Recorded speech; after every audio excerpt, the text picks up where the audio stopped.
Warahmatullahi wabarakatuh. Nama saya Muhammad Syama Rashid akan mempresentasikan panel project analisis data menggunakan metode QSDM. Pertama, daftar isi ada data understanding, data preparation, exploratory data analysis atau EDA, dan rekomendasi. Yang pertama, business understanding. Mr. Chow adalah seorang data scientist yang ingin membeli rumah. Ia kemudian melakukan analisis data untuk membantunya membuat keputusan yang lebih tepat dengan kriteria sebagai berikut. Yang pertama, rumah harus dibangun minimal pada tahun 1990. Yang kedua, jika rumah telah dibangun sebelum tahun 1990, harus sudah dilakukan renovasi minimal sekali setelah tahun 2000. Tujuan dari proyek ini adalah untuk mendapatkan rekomendasi berdasarkan kriteria yang telah ditentukan menggunakan analisis metode CRISPR. Pertama, data understanding. Langkah pertama, mengimport library yang dibutuhkan. Kemudian, input dan tambahkan data. Berikutnya, menampilkan beberapa informasi yang akan relevan. Pertama, informasi kolom, tipe data, dan nilai yang hilang menggunakan data.info. Ini hasilnya. Berikutnya, statistik dan deskriptif data. Menggunakan data.describe. Hasilnya ini. Berikutnya, data preparation. Melihat ukuran data. Menggunakan data.shape. Hasilnya, baris terdapat 4.600 dan kolom dapat 18. Berikutnya, jumlah data duplikat menggunakan data.duplicated.sum. Hasilnya 0. Dan kemudian, jumlah data kosong atau 0 menggunakan data.isNull.sum. Hasilnya berikut seperti ini. Tidak memiliki data kosong. Berikutnya, melihat data yang inkonsisten. Yang pertama, format tanggal yang salah. Pada kolom date dalam data, tidak memiliki format yang benar, sehingga perlu dikonvert ke date time. Kemudian dicek apakah masih ada data yang invalid menggunakan sinteks berikut. Berikutnya, data harga yang invalid.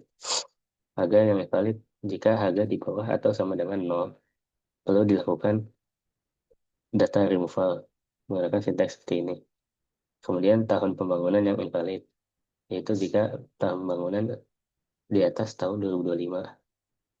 Kemudian dicek apakah masih ada data yang invalid. Kemudian tahun renovasi yang invalid sama dicek apakah data renovasi lebih dari tahun 2025.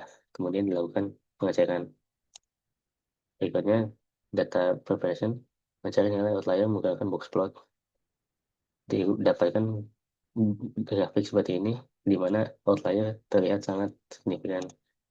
Berikutnya membersihkan outlier menggunakan metode AQR, quartile, kemudian upper dan lower bound. Kemudian dihasilkan box plot yang seperti ini. Bisa dilihat masih terdapat outlier, sehingga akan dilakukan pembersihan nilai outlier kedua menggunakan metode yang sama, sehingga hasilnya seperti ini. Berikutnya exploratory data analysis atau EDA. Pertama, distribusi tahun pembangunan menggunakan histogram. Bisa dilihat data cenderung meningkat per tahunnya dan memuncak di tahun 2000-an. Berikutnya, distribusi tahun renovasi menggunakan histogram.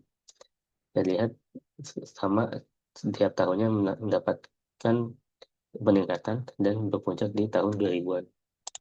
Yang berikutnya distribusi ukuran rumah histogram, di mana data cenderung terpusat dan paling tinggi ukuran rumah dada di 2000 square feet.